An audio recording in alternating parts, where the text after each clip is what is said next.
You're listening to the Chronicles of a Gooner, the Arsenal podcast. I'm Martin Tyler, and you're listening to Harry Symeou.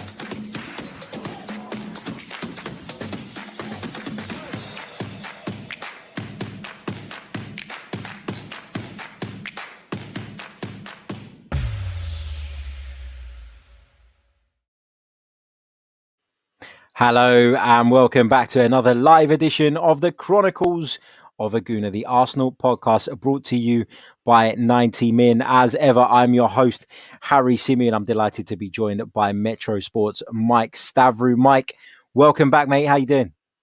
Yeah, I'm good, mate. I'm good. Apart from the football, I'm doing fine. But yeah, it's been a while. Yeah, it's been a few weeks, hasn't it? It's been a few weeks. Yeah. All good, mate. All good. As you said, apart from the football, it's been tough. It's been tough going watching the Arsenal of late. We'll get into it tonight. We'll discuss the various issues and the various problems that Mikel Arteta is facing at the moment. We're going to take you guys' questions. We've got lots of questions lined up. So a big thank you to those of you who have already submitted those. And feel free throughout the program to dump some more in the live chat for me and Mike to tackle. Mike, let's kick off the show by getting your thoughts on the game against Wolverhampton Wanderers. It was another really disappointing display, a display in which we lacked creativity again, a display in which we struggled to get the best out of Pierre-Emerick Aubameyang, to get him into those goal-scoring opportunities. But the biggest concern for me at the moment, because we knew that those problems were there, the biggest concern for me is that the defensive stability that Mikel Arteta looked like he had instilled has just completely evaporated in recent weeks. I put that down to a change of system, the fact that he's changed back to a back four in this desperate attempt to get us playing free-flowing, attacking football again. Do you put it down to that? Do you put it down to individual performances? Do you put it down to certain players, to the manager? What's your take on everything at the moment and how it's all going? Yeah, I mean, I think from Mikel Arteta's point of view, it's a bit of panic at the moment. I think obviously he's seen the issues. They're well known. Everyone can see it on the pitch. It's not tough to see that we were struggling in terms of creativity, and then he's had to do something in a desperate ploy to turn things around. And unfortunately, it means that not only are we still not creating chances, but we're also terrible defensively. That's been for the last 3 games, I'd say, since Villa, pretty much. And yeah, I mean, it's strange because obviously you've got a very inexperienced manager who's trying to learn on the job. And in one way, you have to give him a bit of credit. But for me, if you have that foundation that you've built on, and you've set out your stall and said, this is the sort of football that I want to play because I don't have the squad, there's limitations on the squad, you stick with it until you can get the players in that you need to change. And I don't understand, is he caving to fan pressure maybe? Why has he suddenly changed things? It strikes me as a bit of a weak move to suddenly change the mentality and to suddenly play Aubameyang as a striker when we all know that it doesn't work. Why has he done it? I don't really know. But I'm not one of these people going all the way over the top and saying, the pressure's massively on him. He's fighting for his job. I don't think he is. I think we have to keep into consideration, the long-term project, and we don't want to keep chopping and changing managers every 18 months. So I think we need to have a little bit of calm, but he definitely has come in for criticism, and rightly so. Yeah, I think, you called it a weak move. You said it might be a weak move. And, it does feel a little bit like that. And that's kind of the biggest disappointment from my end, because I didn't see Mikel as someone that would sort of bow down to that pressure. And you mentioned fan pressure. It's probably a bit of that. It's probably a bit of the fact that every single press conference he goes into as well, the first question right now is, are you worried about the lack of creativity? Are you worried about lack of goals? I think that's maybe grinding away at him a little bit. Going back to the Aubameyang point about him playing as a striker, on the one hand, I think you're absolutely right where you say we know it's not really working, and it hasn't really worked for Aubameyang. Actually, when we look at his best period or his most influential period throughout his Arsenal career, which was sort of, I would say, in terms of getting us single-handedly through games, was the back end of the last season where he took us to the FA Cup the way he did. He was playing from that left-hand side.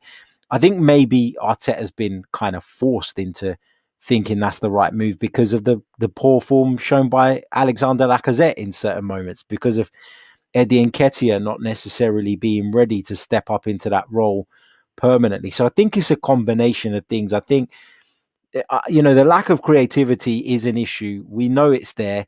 We knew it was there from the start of the season.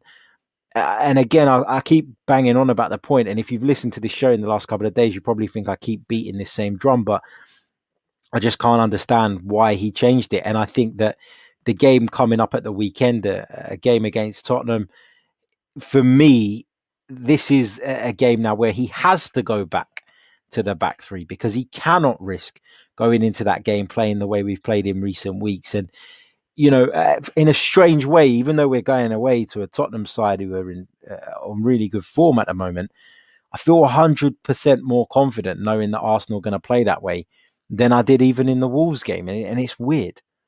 Yeah, because there's that weight of expectation, isn't there?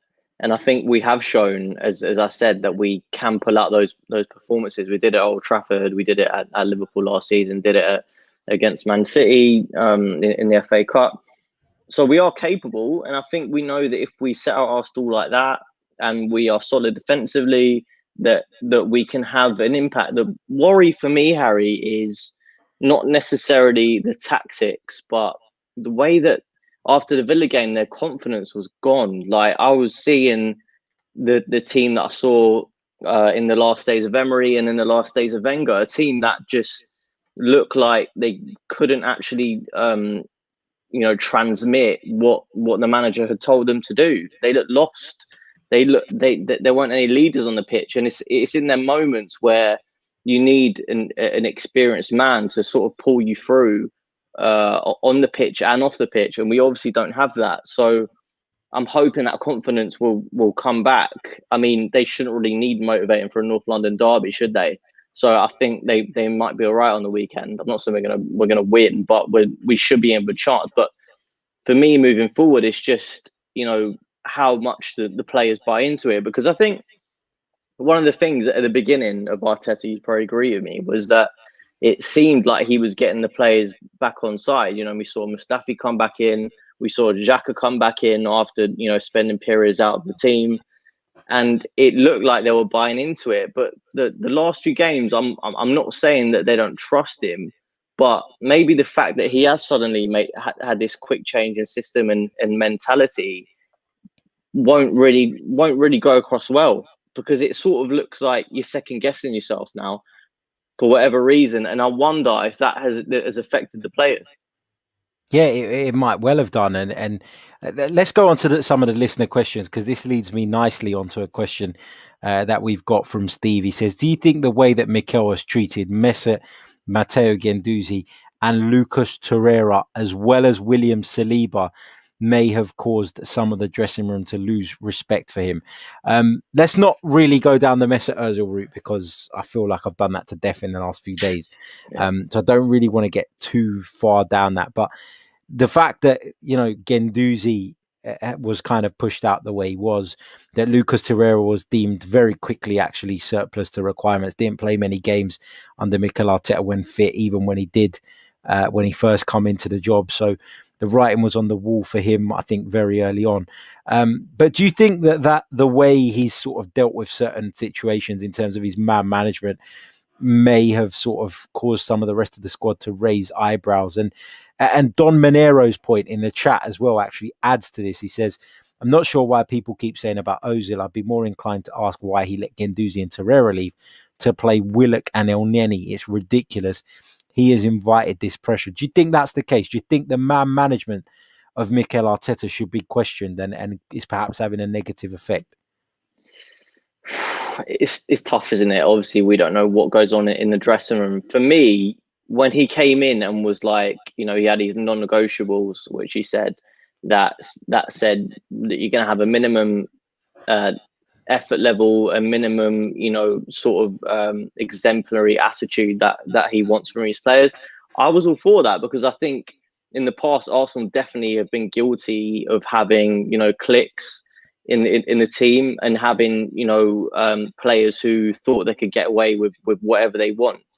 Like, I'm thinking about a situation where Alex Iwobi was at a party and it was filmed on Snapchat, and then Arsene Wenger played him the next game in the FA Cup, and we were all like, "What is this about?" But I think if that was any other manager, like Sir Alex Ferguson, he would not even be in the squad, let alone playing it in that match. So, in some respects, I was happy to see a bit more of a disciplinarian approach, Harry. But in other senses, when you're such an inexperienced manager, it's quite a dangerous precedent to say, that's it. Like Guendouzi, as soon as he had that incident at Brighton, that was it. Didn't play again.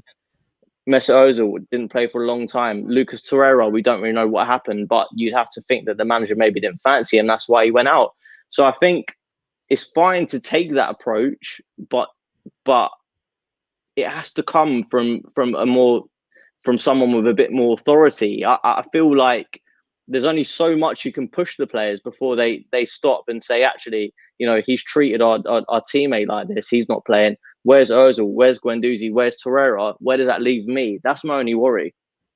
Yeah, I think you make some really, really good points, and it is a concern for a lot of people. I think the fact that, and I wasn't Matteo Guendouzi's biggest fan. I'm still not, and I still think that at times he's been overrated by the Arsenal fan base, and I feel like his attitude at times has probably let him down. But when you look at that Arsenal midfield, and you got to take into the fact that obviously Thomas Partey's not there, which is obviously a big sort of blow to us, given the investment, given how much we hoped he was going to transform the side. The fact that he's out now is a problem.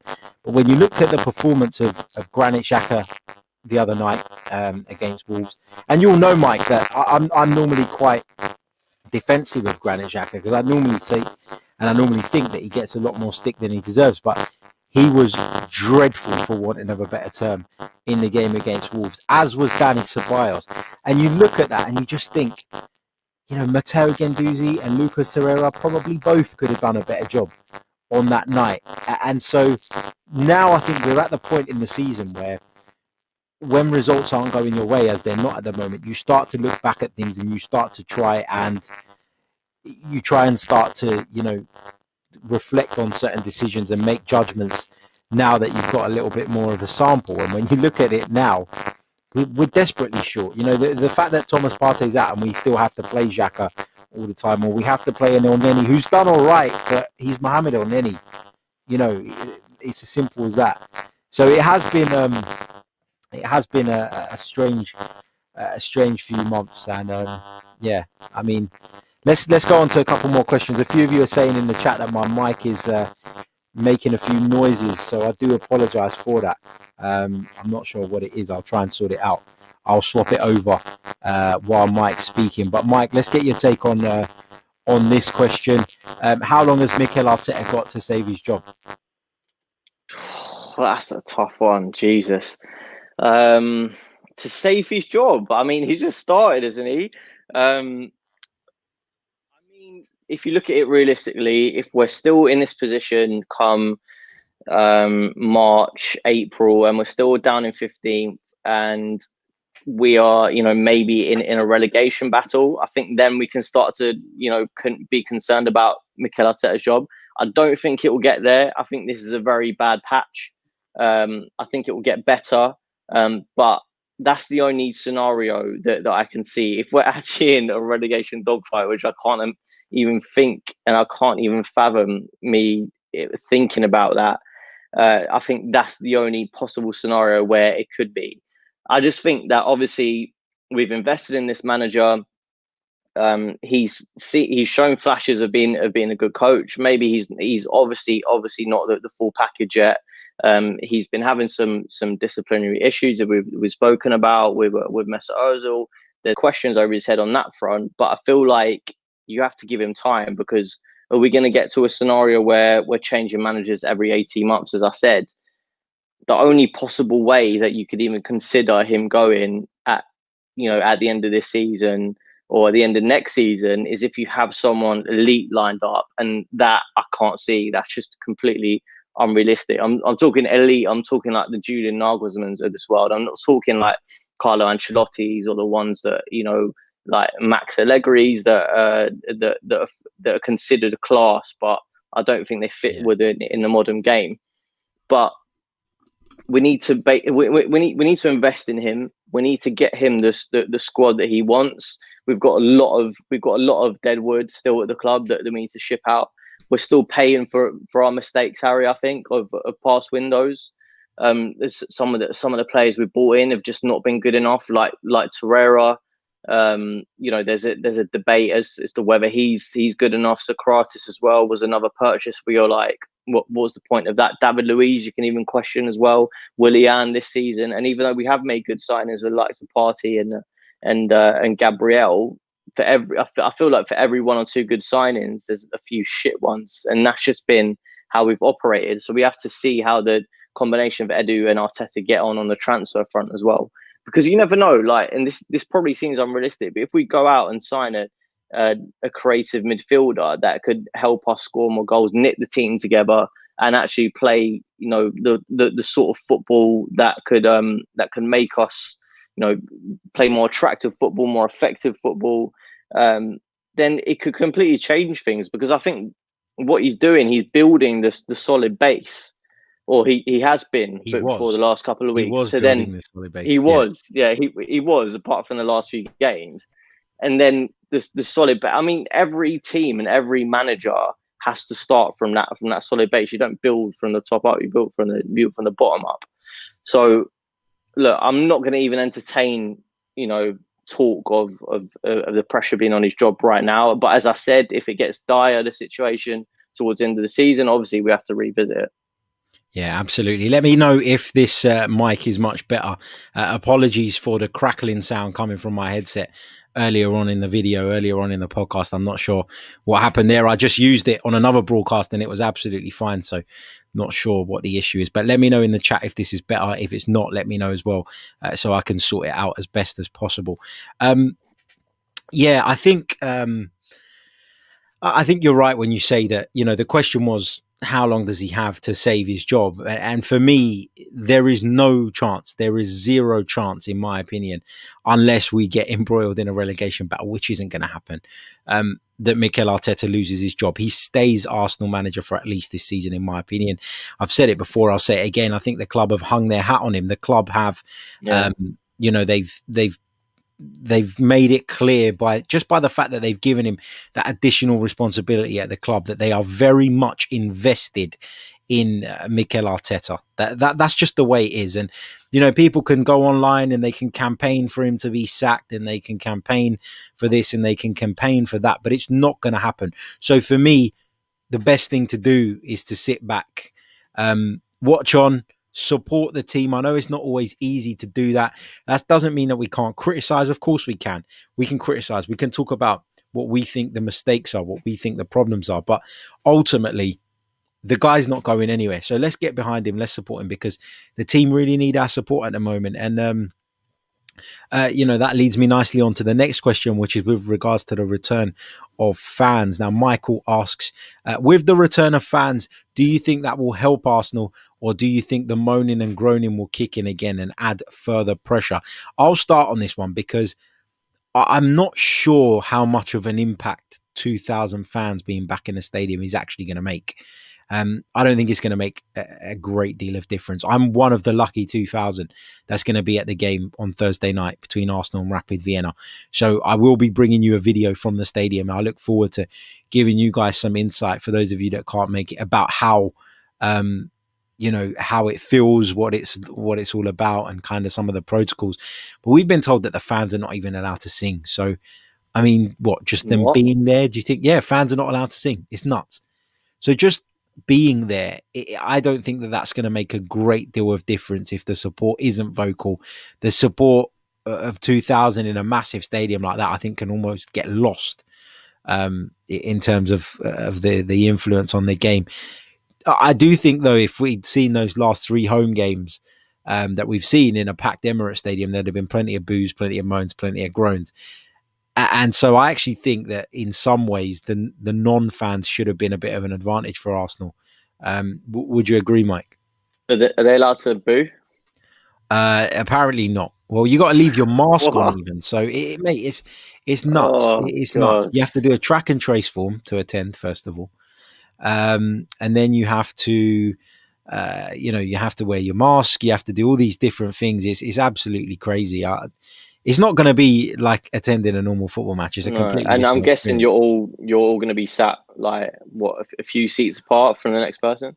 Well, I've got a ticket with a friend I've got 159 and he's got 162. So there's 3 seats in Oh between wow, us. right. And you still I mean, can't sing. you still can't see. That's crazy. I mean, look, I guess in a way we should be happy, but yeah, I mean, with a full Emirates crowd, I think that we would have played a lot better the last 3 games. I'm not going to lie, because I don't think that some of the players would have got away with those poor performances. I really don't. I think they would have heard exactly what they were doing wrong from the crowd. But with 2,000, you're right. I mean, what really is the difference going to be? What it's going to be minimal, if anything. But it's a step in the right direction, I guess. We were looking at this year as a complete write-off, but at least we've got some fans in. I personally can't wait just to go watch my team, even if I can't boo or you can clap, I guess. Clapping's fine. So Yeah, I think you can probably clap. Yeah, yeah, you probably yeah, clap. yeah. But just about. If you wash your hands afterwards, you'll be allowed to clap. Yeah, exactly. Absolutely But not. look, it's a positive. It's a small positive, but in terms of the impact, I mean, I can't see it having any impact whatsoever, to be honest. Yeah, no, I agree. But I do think that fans not being there has probably given Mikel Arteta a little bit more leeway to embed some of the things he's been trying to. The playing out from the back, I think, is the prime example of that. You play Yeah, out from the back the way Arsenal have in front of an Emirates crowd, and everybody's sort of shitting themselves, holding basically the breath. Yeah, holding their breath, and you can yeah. feel that anxiety coming Yeah. through onto the pitch. Let's have a look at some more of your questions. We'll pick out a couple more to get through. Bear with us just a second. Just loading up the page. I should have done this before, really. Scott says, do you boys think that Pierre-Emerick Aubameyang has become completely disinterested since he signed his new Arsenal contract? Is he not bothered anymore, or is it just down to Arsenal being I think he meant unable to create chances with any regularity? I think there's a bit of both there. I mean, look, I don't want to accuse the guy of being disinterested. I think it's a tough time, and I don't think he's the sort of character to drag him or his teammates through, which a captain should do. And I think there's 2 reasons for that. I think he has stopped putting in the hard graft that he was just before he signed the contract. I mean, we're seeing Aubameyang, do the basics like close down quickly, make more runs in behind, and we're seeing him obviously score more. But it just basic things we're seeing him do. But also, yeah, you have to say that that the creativity has stifled. It's got worse. But I will caveat that by saying I don't think this Arteta team has ever really been that creative, to be honest with you. And he was still banging in the goals. So maybe the contract situation has had a bigger effect. But as I say, I think that the confidence of the whole team is shot at the moment. And when you have a sort of, he's more of a laid back character, isn't he? As I said, he's not the sort of guy to be able to drag you through. I don't want to have a massive go at him, but I feel like some of these players that are completely underperforming, and they're there because they're the more experienced ones. I think Arteta is contradicting himself a little bit when he's talking about non-negotiables and leaving some players out of the team. And then you've got the youngsters absolutely showing them up in the Europa League. I know it's against less opposition, but I'm talking about endeavour. I'm talking about heart. I'm talking about spirit. And that's what players like Joe Willock, Reece Nelson, Bukayo Saka have all shown. So it gets to a stage where you think, when these experienced players are going to carry on being so shit, like when's the point? Like Willian, terrible, absolutely abysmal. Can't trap a ball. Yeah, he put in a good ball the other day for Gabriel. But you think, like, how many more opportunities will they get until Arteta's just like, you know what, like, I need to play the players that are hungry, that have the Arsenal DNA. I would argue though that the problem is, and the reason he doesn't do it is because those players just ain't good enough. I mean, Joe Willock, right, for example, he shows flashes in the UEFA Europa League, right? Fair play. He shows energy in the Premier League. I give him that. But is Joe Willock the level of number 10 or the level of attacking midfielder that's going to get you in the Champions League? I would say no. Bukayo Saka, sometimes he's brilliant, sometimes he's average. The other night, I thought he was poor.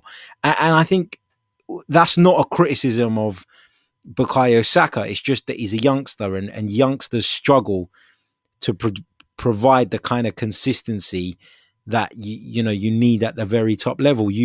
If they were able to perform consistently at the top level, then they'll be established regulars. Yes, Saka is, but Willock isn't. People bang on about Reece Nelson. Reece Nelson should be starting games. I think that's premature as well. He's never done enough in an Arsenal shirt for the first team to suggest that he's at that point. And so, I listen to what people say, and they talk about the youngsters playing and they're more hungry.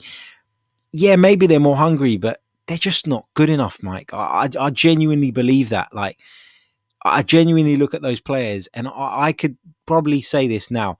I don't think Joe Willock will be at Arsenal beyond the end of next season. I don't think that Ainsley Maitland-Niles will be there. I don't think that Reece Nelson will be there. Bukayo Saka, I could see staying. I could see Gabby Martinelli, if he manages to get back to some sort of fitness after that horrible injury. I can see him. Those two have potential for me, but the rest of them just ain't good enough. And, like, there's this thing, I feel like there's this thing in England, right, where everybody like falls in love with the homegrown, or the idea of, or the romanticism of playing homegrown young players that your club have nurtured. The reality is this is the most competitive league in the world. And to be at the top or thereabouts, you need top players. And it's very rare that you're going to find that from your academy. It's very rare, in fact, that you're going to find a group of them from your academy that you can go through. It hasn't really happened, has it, since Man United in 1992 or whatever it was. Like, it doesn't happen often. And I think we need to put that dream to the wayside at the moment and focus on getting in the players that we need. Yeah, but if the experienced players aren't doing it, Harry, surely they deserve a chance. Like, you're saying that these players can't step up at that level. I mean, Joe Willock's had 2 games, and yeah, he's not been fantastic, but I thought actually against Wolves he did all right. And just give him a chance. Willian has been shocking. Lacazette, I mean, like, it pains me to watch him play, because not only is he not scoring goals, not only is he sniffing out opportunities, he also can't control and get down a ball anymore. And I'm like, what is he even offering to this team? And like, this is what I'm saying. Just try something else. Just try. I'm not saying that they're the answer. I'm not saying play the youngsters every game, and we should not absolutely pin our hopes on them. But actually, in response to Saka, I think he's probably been one of our better players this season. Yeah, and that's I do. Because we gave him the chance to shine. I do think that Saka has been good overall. But the point I'm making is that you can't. A club like Arsenal should not be looking at Bukayo Saka as their only creative outlet, and that's an indictment of where we are as a team at the moment. The fact that Bukayo Saka is so highly thought of. Yeah, it's great. He's a young player. He's shown signs of promise. Yeah, but he should be free from that pressure so that he can then develop his own game and eventually become a top player. Right now, he's a good player, but he's got all the responsibility that an 18-year-old, 19-year-old, in my opinion, just shouldn't have. Yeah. Let's see what some of the guys in the chat are saying about this. Russ Morgan says Arteta is playing the older players to cover for his inexperience as a manager. He isn't trusting the younger players. Jack Burgess says maybe Willock and Nelson aren't good enough, but they aren't any worse than Willian. Harry, does Willian really want to be here, or is it just for the ridiculous money and contract length we gave him? I totally get that, and I totally understand why people are upset with Willian and don't think he's been worth the money or good enough. I completely have sympathy for that. But the point I would always go back to is Willian has previous of delivering at the highest level. Willian has a record of performing for a top team in the Premier League. Willock doesn't, Nelson doesn't. So if I was a manager and my job was reliant upon getting results, I would trust in Willian more than I would trust in Reece Nelson. I would trust in Willian more than I would trust in Joe Willock, because there is previous evidence to go by. Maybe we haven't seen it at Arsenal since the opening day of the season, but we've never seen it from Willock. We've never seen Willock at the play in the Premier League and shine. You know, we've seen the odd moment from him in the Europa League, in the Cups, and the same can be said for Nelson. When has Nelson come on and changed the game in the Premier League? He hasn't done it. These players simply haven't done it. And football is such a short-term game nowadays. Managers don't get very long to get things right before the pressure starts mounting, before the heat builds up. And that's why so many of them are reluctant to trust in young players. They don't have the time at this level to hope and wait that one of these guys will develop into the player that they need them to be. They need ready-made solutions. And those guys, they're not ready-made solutions. Gid A says, Harry's spot on with the youngsters. I don't rate none of them apart from Saliba, Gab and Saka. Let's see what else you guys are saying. Harry, what do you think Arteta is saying? Saliba needs to go out and get experience when he has none himself as a manager. Slightly hypocritical.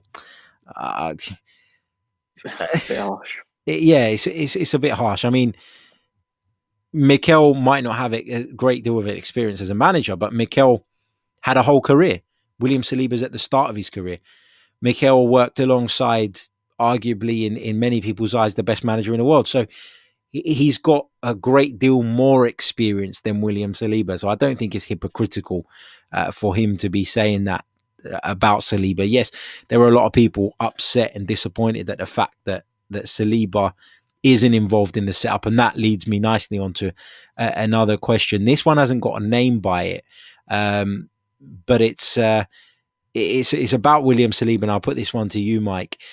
Have Arsenal shown themselves to be irresponsible with transfer funds, having paid £27 million for William Saliba, and now saying that he's not good enough and not quite ready? I mean, you have to take it into the context at the time that we bought him. At the time we bought him, which was last summer, a year ago, he was considered a good prospect. And obviously, the year that he's had, Arteta's spoken about the transition year that he had, didn't go to plan for whatever reason. He had a lot of injuries. I mean, yeah, obviously, in retrospect, you know, wasn't the best signing, and £27 million is a lot. But I guess what they were looking at was the sort of players that they want to bring in. They want to invest in younger talent, and sometimes it works out, sometimes it doesn't. It worked out very well with Gabriel, hasn't worked out so far with Saliba. But that's not to say that he's not going to go on to become a player. He's had personal issues as well, so that's just completely unaccountable for. You can't account for that. Am I disappointed? Massively, because, you know, we put a lot of money into him. We put a lot of faith in him. We were watching his progress last season at Saint Etienne, and it hasn't happened. I think he needs a loan move. But I think we can criticize other areas of our transfer policy more, because signings like someone brought up in the chat earlier, Cedric, and signings like Pablo Mari and Socrates and David Luiz and Willian are the signings that we shouldn't be making, because ultimately we are paying a lot of money to players who are at the end of their career. Yes, Willian has had previous of being good, but not previous of being elite. Like, when I'm talking about these free agents that would be worth taking a punt on, I'm thinking Thiago Silva, because he's immense. You know, he's been at the top of his game for a long time. Edinson Cavani, who as well has been a good signing for Man United. Those are the only occasions when I can say, yeah, like, it's worth investing in a player, giving them high wages, because they'll make an immediate impact. It won't be for long, but we're just not there. And those are the signings I think we need to address, rather than, you know, having a go, or, you know, judging us taking a gamble on a young player, because that's what I want to see us do, because that's the potential side of it. Yeah, it didn't work out, but another one will do. Yeah, Good stuff. Guys, don't forget, if you're watching us live right now, smash the like button, subscribe to the channel if you haven't already. Head over to 90 Min and check those guys out as well. Check out their channel, our brand new partners here at the Chronicles of a Gooner. Big hello to Chris Georgiou. Says, great show, Harry. Arteta is a dead man walking. No Partey until the new year. Have you seen all of our December fixtures? Xhaka and Danny are not the solution in midfield. Hale Mboy is not the solution either. Agree with all of that. And it is worrying because it does look like the injury sustained by Thomas Partey is going to keep him out for a while. It is a massive concern, and it's so frustrating, and it's so Arsenal, isn't it? Because Thomas Partey had only missed 3 games or something for Atletico Madrid, prior to joining Arsenal, and all of a sudden he's picked up this injury that we don't know. We don't know exactly how long he's going to be out for at this moment in time, but it feels like the club are keeping something from us. It feels like it's going to be longer than initially thought. And, to be quite honest, the kind of reports I was getting and the kind of info I was getting was that the idea was that he was going to return after he picked up the injury against Villa, and the idea was that after the international break he was going to return. He didn't go away with Ghana, but that doesn't seem to be the case at the moment, and it's a big issue. Let's pick up a few more of your questions and comments before we round up tonight's stream. Again, don't forget, subscribe to the channel if you haven't already. Follow us on Twitter at Chronicles_AFC. While I dig this out, Mike, how can people follow you on Twitter and keep up to date with your work? Yeah, so I'm at Mike_Stavrou on Twitter. I post links to my articles that I do for Metro from time to time, interviews, stuff like that. So give me a follow, and you won't see as many ramblings from me actually as usual, because he's calmed down in his old age. He's grown grown a beard, and he's got some wisdom, and he's calmed down. I don't know about wisdom, but I just sort of like, when we're suffering with a massive defeat, instead of just absolutely going off on one, which I used to do, I sort of scale it back. I chat to Harry. He gives me that objective view, and you sort of just have to be that way, otherwise you'll be spouting some nonsense like a lot of Arsenal fans do, unfortunately. Yeah, there's no doubt about that. Let's see what else you guys are saying. I'm just trying to pick out questions that aren't similar to ones we've already had, so we can try and pick out as many different ones as possible. Let me go back over to the post that we put out earlier, because I know there's a few on there that I haven't addressed yet. This one comes from Tom Boy 124. That's the screen name. It says, Harry, you said back in the summer that Hector Bellerin was worth more than £20 million. Now he looks like he's worth 20 quid. Would you like to correct yourself? No, absolutely not.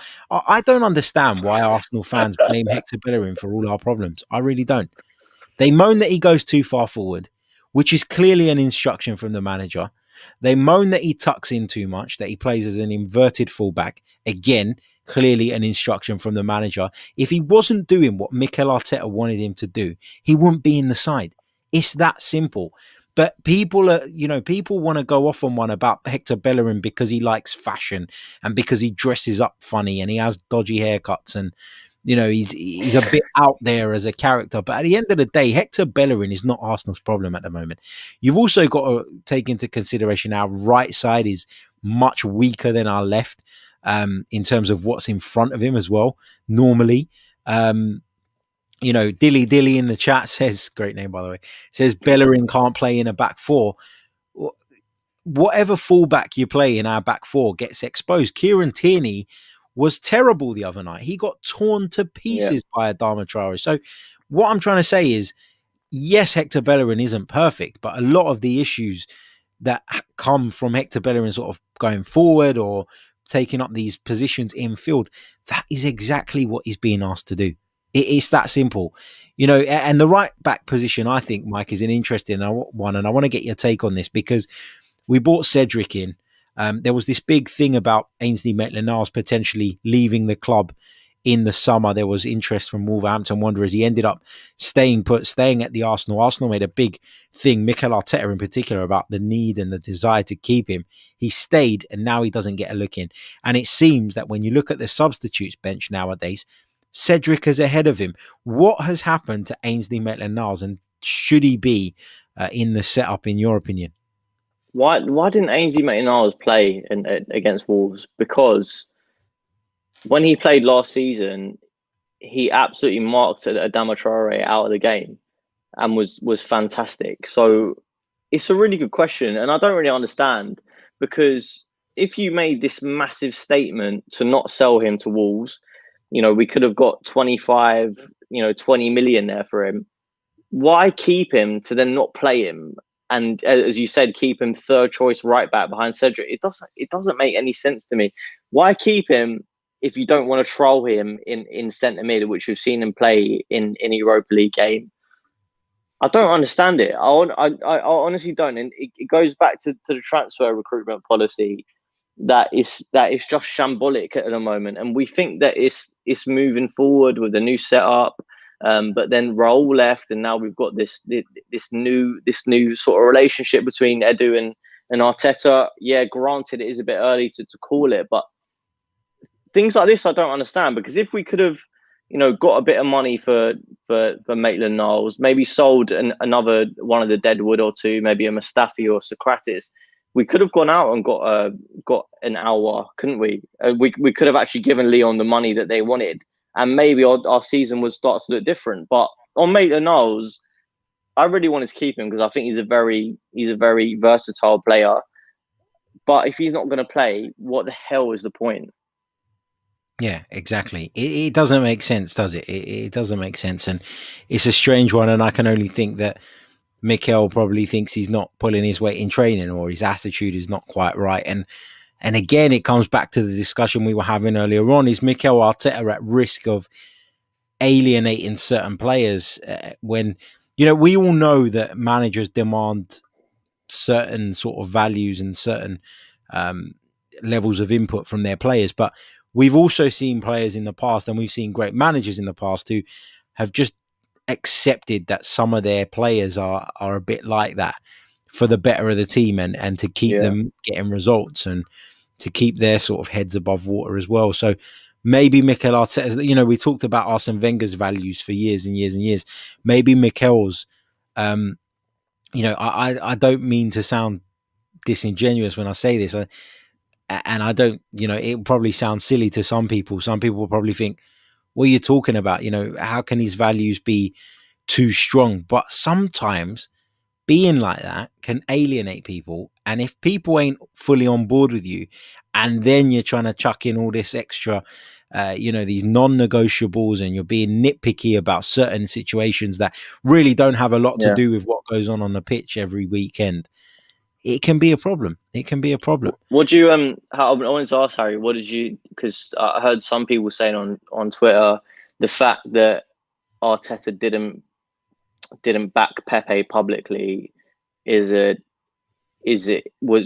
basically throwing him under the bus and might lead other players to question him and how he backs these players. What do you think? For me, Nicolas Pepe acted like an absolute idiot that day against Leeds United. To get yourself sent off for something like that nowadays, this day and age, when that there is cameras absolutely everywhere, for me, was idiotic. It was stupid. It was pathetic. It was immature. And I don't blame Mikel Arteta for being furious with Nicolas Pepe at the final whistle. I don't blame Mikel Arteta for saying that Nicolas Pepe let the team down, because ultimately that's what he did. That was in the public domain. Mikel Arteta couldn't avoid that. He couldn't get around that. He couldn't avoid questions on that incident. And had he had said nothing and tried to defend his player, he'd have looked silly, because the evidence was there for all to see. So I didn't really take an issue with him digging out Nicolas Pepe. I thought actually Pepe deserved it. And maybe, it will be the kick up the backside that Nicolas Pepe needs.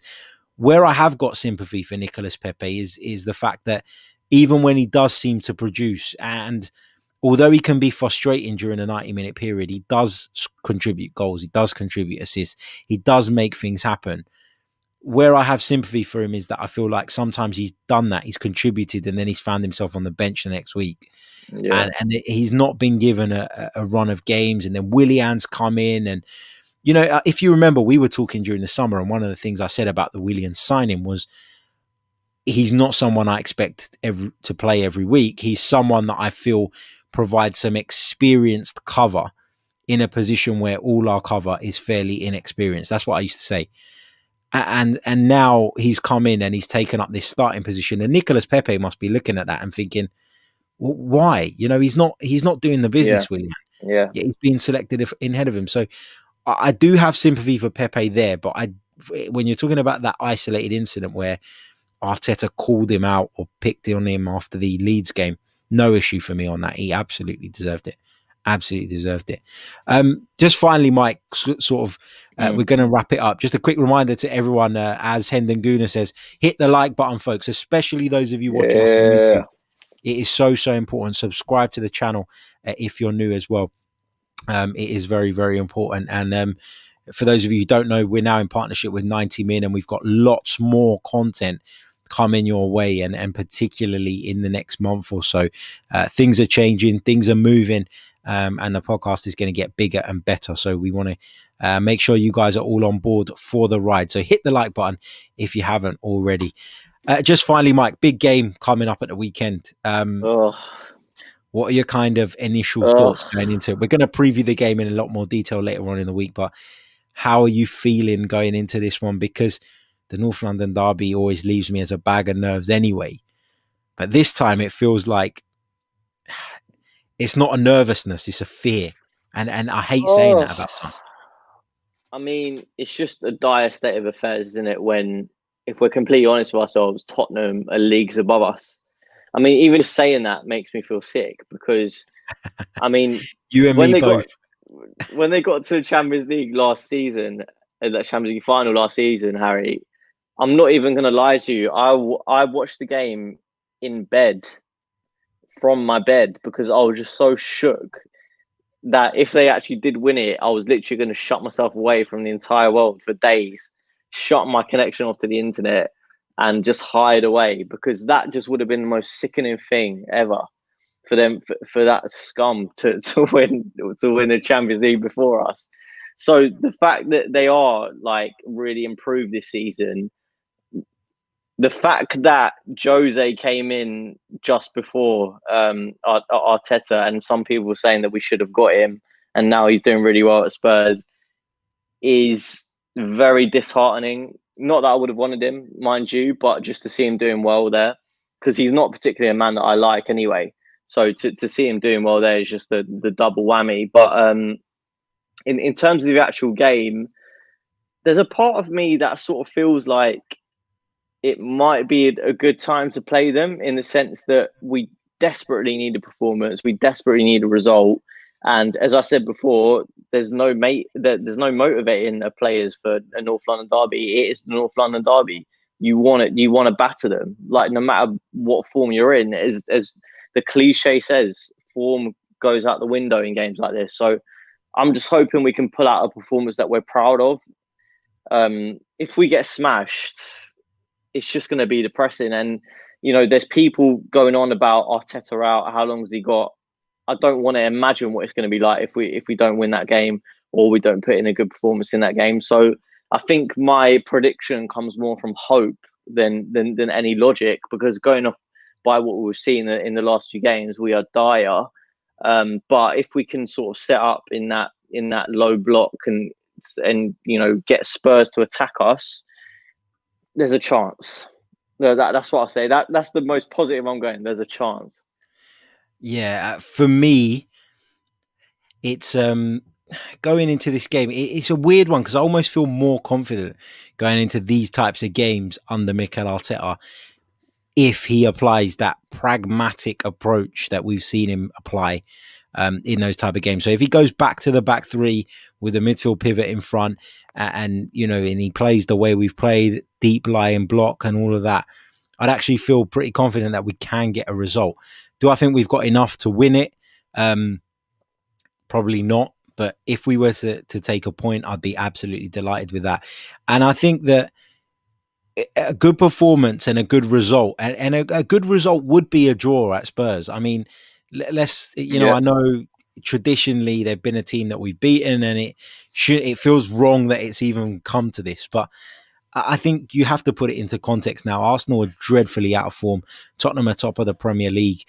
Jose Mourinho seems to have really turned them around, as much as it pains me to say it.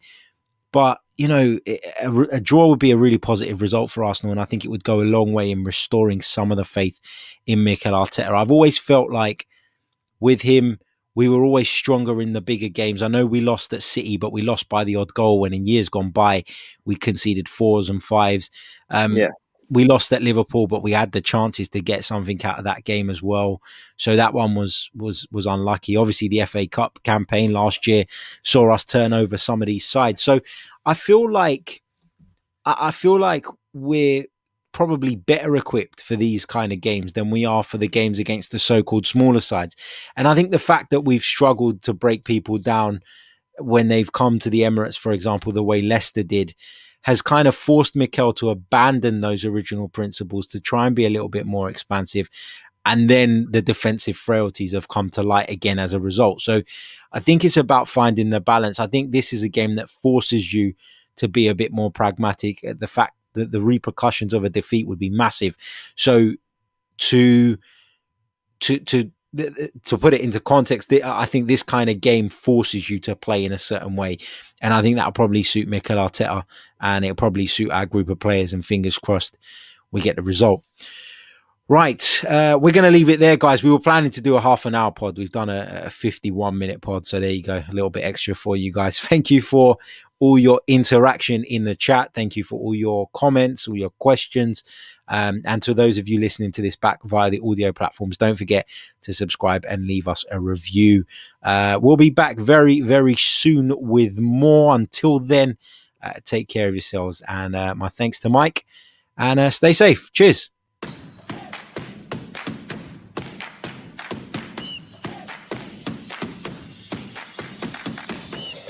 You're listening to the Chronicles of a Gooner, the Arsenal podcast.